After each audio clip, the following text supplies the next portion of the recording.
Hi, my name is Jaya, and you are watching Simco Community Media. Continuing its commitment to community work, last month the Ahmadiyya Muslim Women's Association in Barrie organized a cleanup and food donation. The Ahmadiyya Muslim Association has adopted a highway behind the Mariam Mosque in Oro. It cleaned the highway as a part of its yearly initiative. The food was donated to the Season Center for Grieving Children in Barrie. We talked to Numana Khan of Humanity First, Maida Ahmad of Ahmadiyya Muslim Women's Association, and Juana Wingo of the Season Center for Grieving Children. The following are the interviews. Hi there, my name is Nomana Khan and I'm a volunteer of Humanity First. Humanity First is an international organization. It is based in 61 countries and it is a disaster relief humanitarian charitable organization which offers disaster relief and also community support projects and programs to empower communities and individuals in underprivileged communities. What type of outreach work do you do? So as I said that Humanity First is a disaster relief charitable organization and it offers community empowerment programs. We have a spectrum of 9 programs which support communities in Canada and globally in different capacities. For example, we have Water for Life program, we have food security program, orphan care program, disaster relief, which is our flagship project, refugee resettlement. So we sponsor refugees in Canada and we resettle them for 1 year. Then we have Gift of Sight program where we offer free of cost cataract surgeries.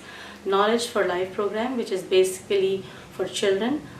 We build schools, we provide school supplies in Canada and across the globe in different underprivileged countries and communities.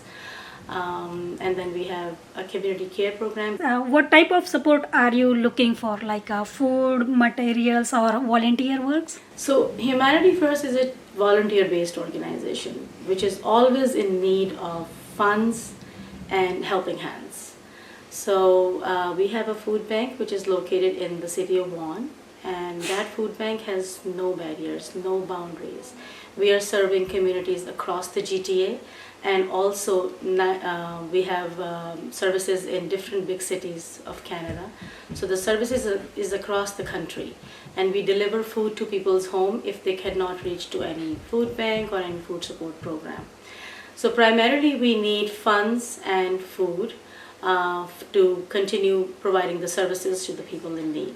Well, my name is Maida Ahmed and I belong to the Ahmadiyya Muslim Women's Association, South Barrie branch. Basically, I'm from the community called Ahmadiyya Muslim Jamaat.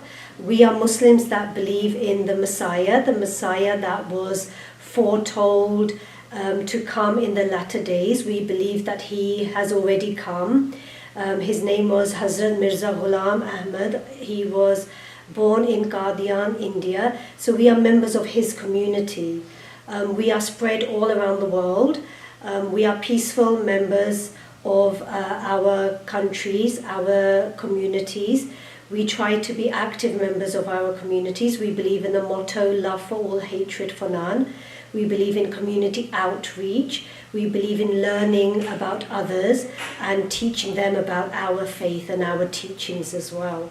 What inspired the Ahmadiyya Muslim Women Association to organize this spring cleaning event?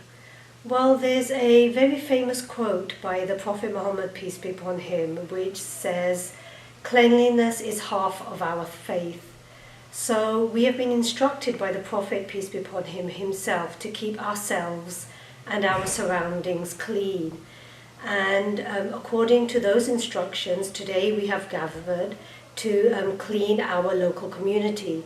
And we have sponsored this road for a number of years, and we participate in road cleanup twice a year, where we gather the ladies and the children to come and take part in this activity. What are the main goals you hope to achieve with this cleanup?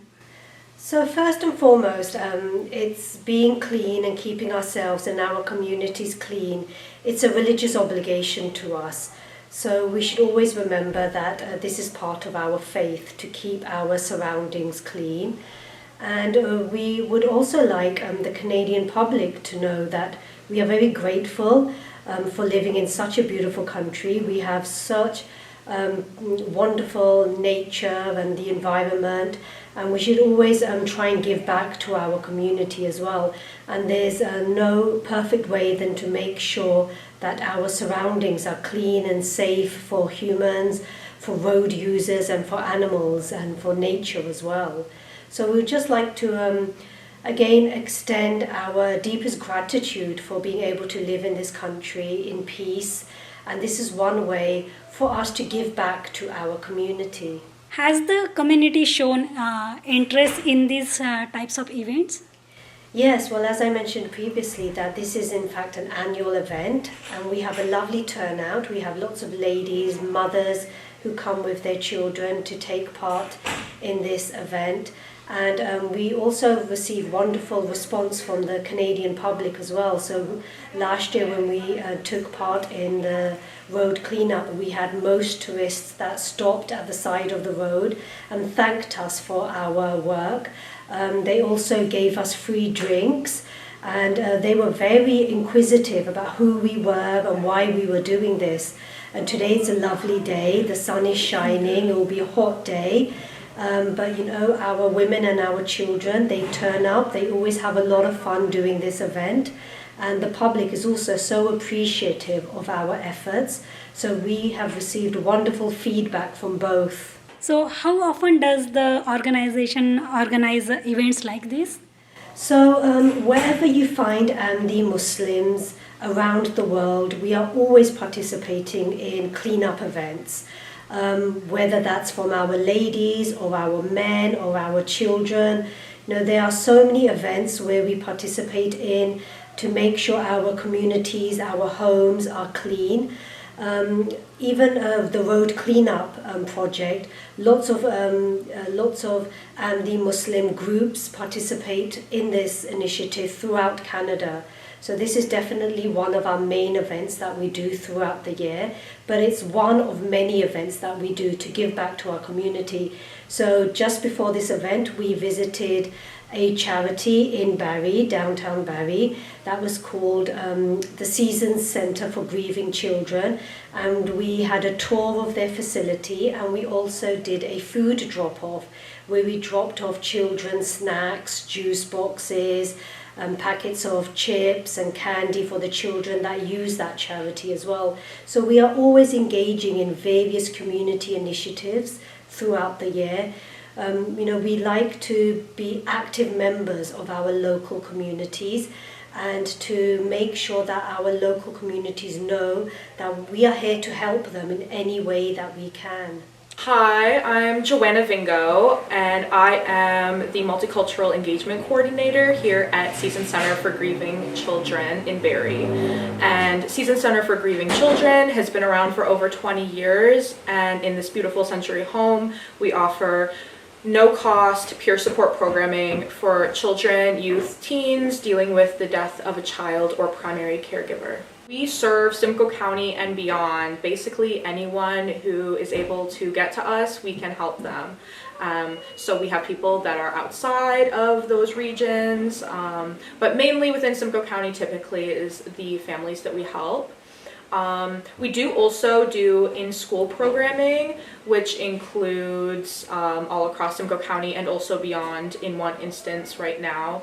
And that programming would be for children dealing with the death of extended family members, grandparents, aunts, uncles, cousins, all of that as well. In-house programming would be siblings and primary caregivers.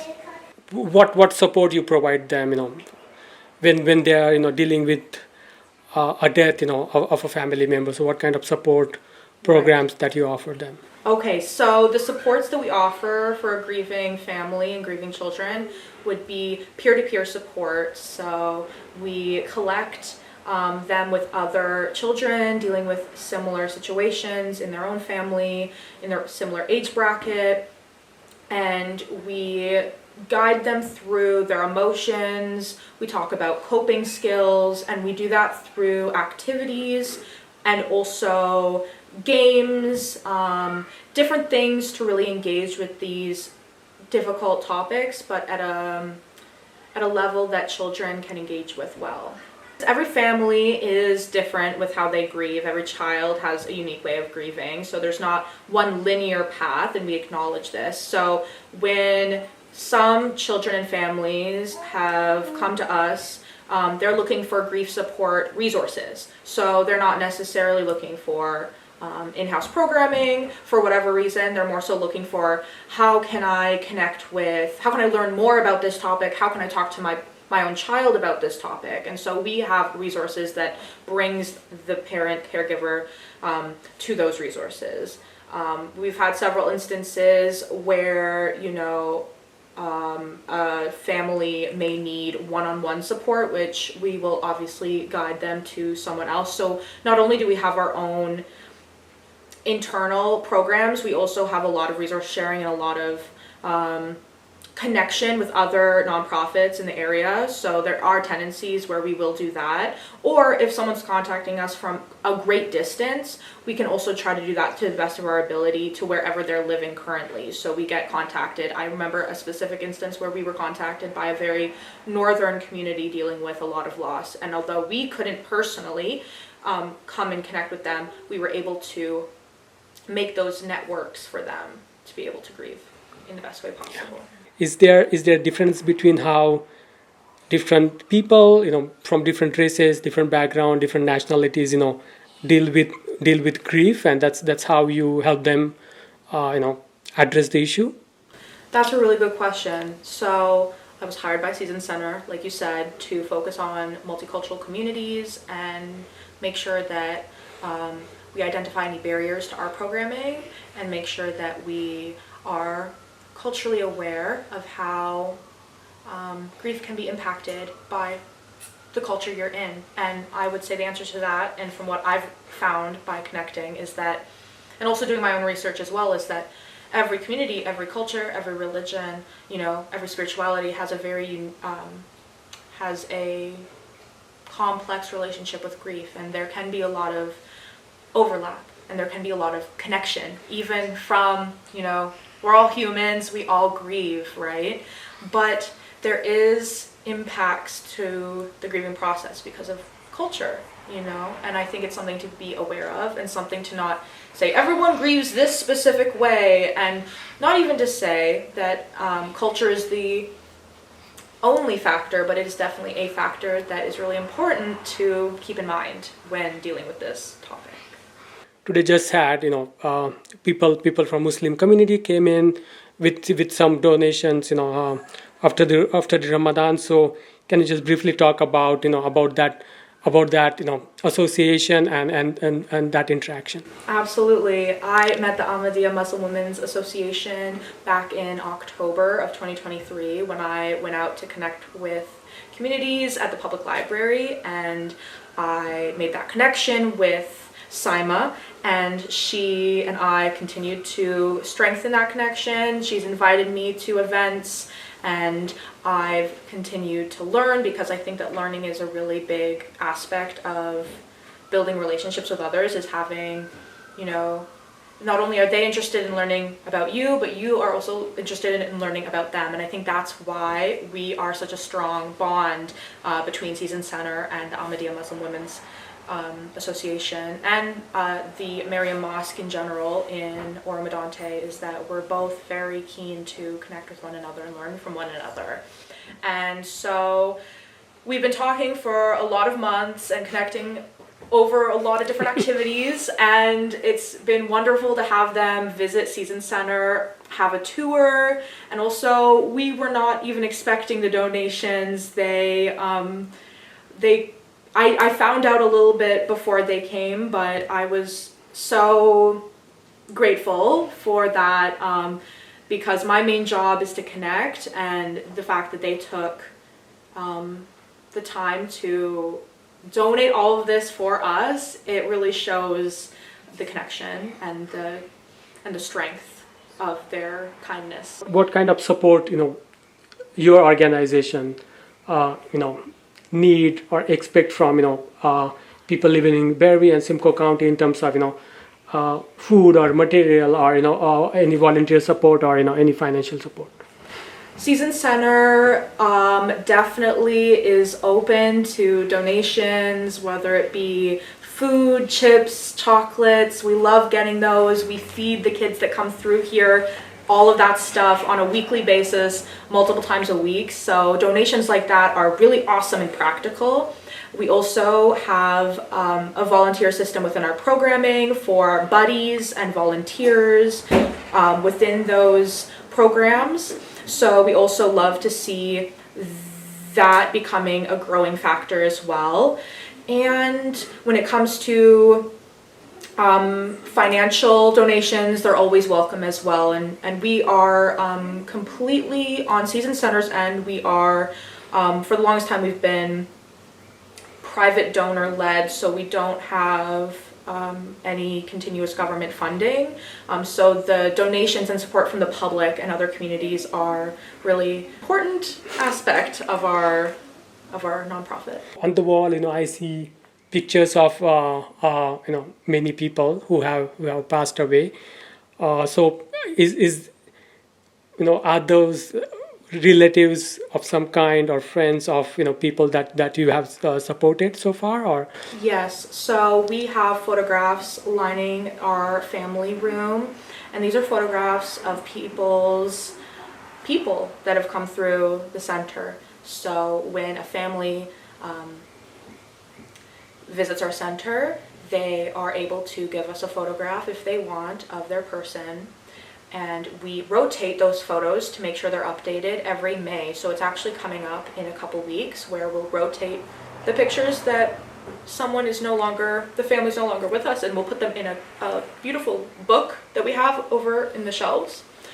Right there. And so it goes there, and then the new families that come in, they can put their photograph up. Sometimes an individual or family might just want to put up a photo representing the person, like a candle. We have a couple candles on the wall, and that is totally okay too. If someone or family doesn't want to partake in that, they absolutely can pass on it as well. So it's really up to the family, but we find that it is a way that lots of people do like to celebrate their person.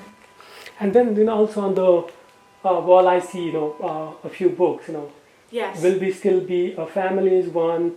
What Yes. does not ever mean? And what is suicide anyway? So what are those books about? Are those for children? Yes, so they are written by workers and staff at Season Center, and they are books for parents to kind of go over with their children during that time. So it's one of those resources we have that if a parent is like, how do I go about this? We can offer that book as a resource, and there's ones for specific situations as well.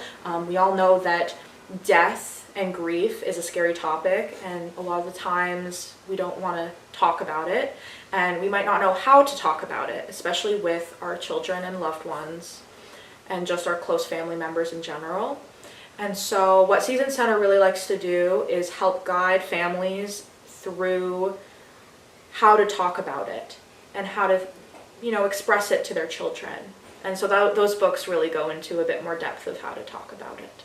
And are those available at Barrie Public Library? I believe the Barrie Public Okay. Library has access to that now. They didn't for a little while, but they do now, I'm pretty sure. And if anyone wants to purchase them, they're available at Yeah. our center. They just have to phone and ask, and they can drop by and get one as well. Awesome.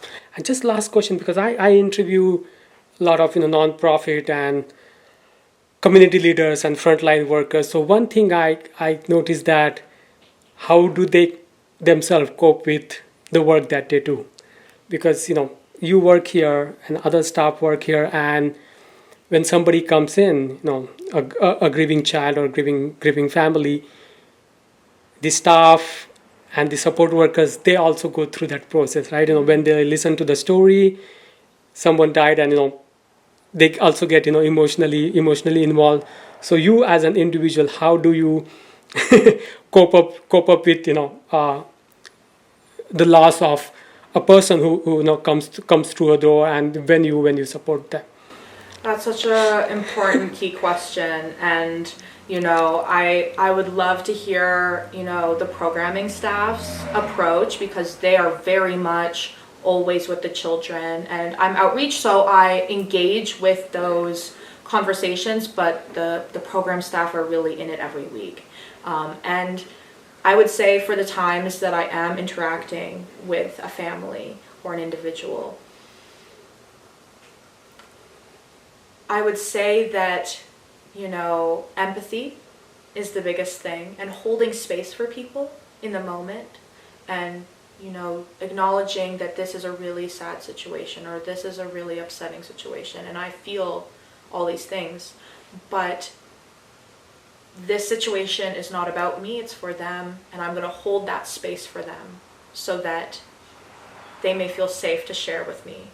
And I think it's important to cry. I think it's important to, if you're comfortable with it, in a safe space for your own. And I think it's good to learn ways yourself. We teach coping skills, but it's also important for us to have coping skills. So I think you can learn a lot from working here.